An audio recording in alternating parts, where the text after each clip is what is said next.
आज की कहानी है रामू और सोने की फसल। किसी समय की बात है। एक छोटे से गांव में रामू नाम का एक गरीब किसान रहता था। रामू बहुत मेहनती था, लेकिन उसकी फसलें कभी भी अच्छी नहीं होती थी। उसकी पत्नी सीता और बच्चे रानी और छोटू भी उसकी मदद करते थे, लेकिन फिर भी उनकी जिंदगी मुश्किलों से भरी थी। रामू का गांव बहुत सुंदर था।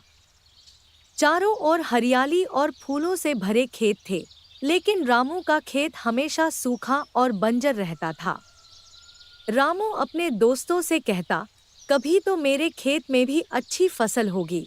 लेकिन उसके दोस्त हंसते और कहते, रामू, तुम सपने देखना छोड़ दो। एक दिन रामू अपने खेत में काम कर रहा था जब उसने अचानक एक चमकीली चीज देखी। उसने पास जाकर देखा तो पाया कि वह एक सुनहरी बीज थी। वह बहुत हैरान हुआ और सोचने लगा कि इसे क्या किया जाए। रामू ने सोचा, क्यों न इसे अपने खेत में बो दूं? शायद इससे मेरी फसलें अच्छी हो जाएंगी। रामू ने वह सुनहरी बीज अपने खेत में बो दिया और रोजाना उसकी देखभाल करने लगा। हर सुबह वह उठकर बीज को पानी देता और शाम को उसे चेक करता। रामू की पत्नी सीता भी उसकी मदद करती और दोनों मिलकर खेत की देखभाल करते। एक रात जब रामू सो रहा था, उसने एक सपना देखा। सपने में एक जादुई परी आई और बोली, रामू, तुमने सुनहरी बीज बोया है। यह बीज जादुई है और इससे तुम्हारे खेत में सोने की फसल उगेगी। लेकिन ध्यान रखना, इसे रोज प्यार से पानी देना होगा। सुबह उठते ही रामू ने अपने सपने की बात सीता को बताई। सीता ने भी उसकी बात पर विश्वास किया और दोनों ने मिलकर उस बीज की देखभाल शुरू कर दी। कुछ ही दिनों में उस बीज से एक सुनहरी पौधा उगाया। पौधा देखते ही देखते बड़ा हो गया और उसमें चमकदार सुनहरे फल लग गए। रामू और उसकी पत्नी ने उन फलों को तोड़ा और पाया कि वे सचमुच सोने के थे। उन्होंने उन फलों को बाजार में बेचा और बहुत सारा पैसा कमाया।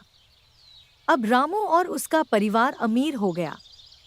उन्होंने एक बड़ा घर खरीदा और अपने बच्चों को अच्छे स्कूल में भेजा। एक दिन जब रामू अपने नए खेत में काम कर रहा था, तो वही जादुई परी फिर से आई और बोली, रामू, तुमने मेहनत और ईमानदारी से काम किया है, इसलिए तुम्हें यह इनाम मिला है। हमेशा याद रखना कि मेहनत और ईमानदारी से ही सफलता मिलती है। रामू ने परी को धन्यवाद दिया और अपने परिवार के साथ खुशहाल जीवन बिताने लगा। अब उसका खेत हमेशा सोने की फसल से भरा रहता और पूरा गांव उसकी तारीफ करता। समय बीतता गया और रामू का परिवार बहुत खुशहाल हो गया। उन्होंने अपने गांव में एक बड़ा मंदिर बनवाया और वहां हर दिन पूजा अर्चना होती थी। गांव के लोग रामू की बहुत इज्जत करते थे और उसे अपने आदर्श मानते थे। एक दिन रामू के पास गांव का सरपंच आया और बोला, रामू भाई, तुम्हारे मेहनत और ईमानदारी की कहानी अब दूर दूर तक फैल गई है। हमें गर्व है कि तुम हमारे गांव के हो। रामू ने सरपंच का धन्यवाद किया और बोला, सभी को मेहनत और ईमानदारी से काम करना चाहिए। अगर हम सच्चे दिल से मेहनत करें तो भगवान भी हमारी मदद करते हैं।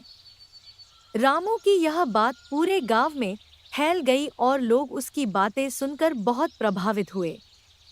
धीरे धीरे गांव के अन्य किसान भी रामू की तरह मेहनत करने लगे और उनके खेतों में भी अच्छी फसल होने लगी। रामू के बच्चों रानी और छोटू ने भी अपने पिता से बहुत कुछ सीखा।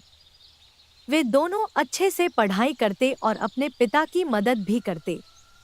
रानी ने एक दिन अपने पिता से पूछा, पिताजी, क्या हमें भी कभी सोने की फसल मिलेगी?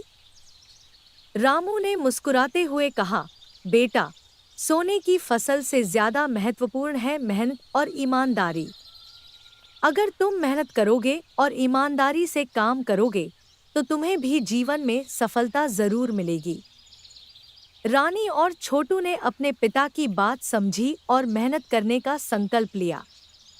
वे दोनों अपने गांव के सबसे अच्छे छात्र बन गए और गांव के सभी लोग उनकी तारीफ करने लगे। रामू के जीवन की यह कहानी सबके लिए एक प्रेरणा बन गई। लोग उसकी मेहनत और ईमानदारी की तारीफ करते और उससे सीखते।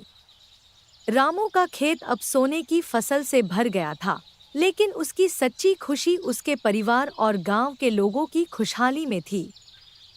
और इस तरह रामू की मेहनत और ईमानदारी ने उसे एक सफल और खुशहाल जीवन दिया। उसकी कहानी से हमें यह सीख मिलती है कि मेहनत और ईमानदारी से कभी हार नहीं माननी चाहिए, क्योंकि सफलता हमारे कदमों में होती है।